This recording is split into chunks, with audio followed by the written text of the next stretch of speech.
भारतीय ज्ञान परंपरा में आज जो विषय मैं आप लोगों के बीच में लेकर उपस्थित हूँ वह है गणित।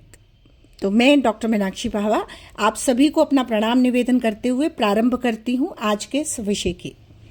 इस ज्ञान परंपरा में गणित केवल संख्याओं का खेल नहीं अपितु सत्य और सृष्टि का सूक्ष्म ज्ञान है। इसमें शून्य से अनंत तक की यात्रा, तार्किकता और सृजनशीलता का अद्भुत समन्वय देखने को मिलता है जो मानव बुद्धि को प्रकाशमान कर देती है। तो पहले जानते हैं गणित विषय को। भारतीय ज्ञान परंपरा में गणित अत्यंत प्राचीन और विकसित विज्ञान रहा है। इसे केवल गणना का साधन नहीं अपितु ब्रह्मांड की संरचना को समझने का माध्यम माना गया है। गणित शब्द के अर्थ और स्वरूप पर जाएं तो हम पाएंगे गणित का अर्थ होता है गणना करना। भारतीय दृष्टि में ये तर्क, प्रमाण और सत्य की खोज का साधन है। गणना केवल गणना करने मात्र से नहीं अपितु तमाम तरह के तर्क, प्रमाणों और सत्य को भी साथ में लेकर चलना है। ये विज्ञान और दर्शन दोनों से जुड़ा हुआ विषय है।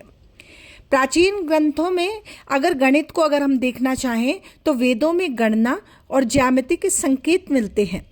शुल्ब सूत्र में यज्ञ वेदियों के निर्माण हेतु ज्यामिति का वर्णन है।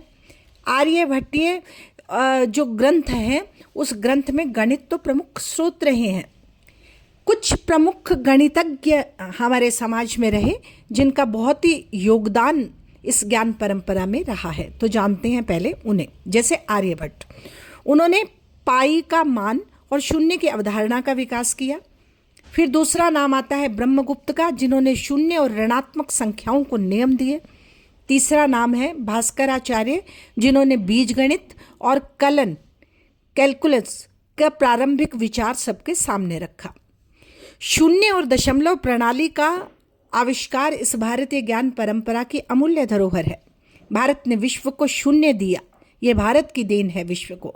दशमलव प्रणाली का विकास भारत में हुआ, ये भारतीय ज्ञान परंपरा की बहुत बड़ी धरोहर है जिससे गणना सरल और वैज्ञानिक बनी। इस ज्ञान परंपरा में गणित की कुछ शाखाएं देखने को मिलती हैं। अंकगणित, अर्थमेटिक, बीजगणित, अलजेब्रा, ज्यामिति, ज्योमेट्री और त्रिकोणमिति अर्थात ट्रिग्नोमेट्री। इन सभी का विकास भारत में प्रारंभिक रूप से हुआ और यही भारतीय ज्ञान परंपरा की बहुत बड़ी उपलब्धि है। खगोल विज्ञान में भी गणित का प्रयोग होता रहा। ग्रहों की गति, समय की गणना, ग्रहण की भविष्यवाणी गणित से ही संभव हुई। पंचांग का निर्माण में गणित का ही उपयोग किया गया और तो और दैनिक जीवन में भी गणित का बहुत ही सफल उपयोग है। क्षेत्र चाहे व्यापार का हो, वास्तु का हो, कृषि का हो, ज्योतिष का हो, सभी में गणित का प्रयोग किया जाता है।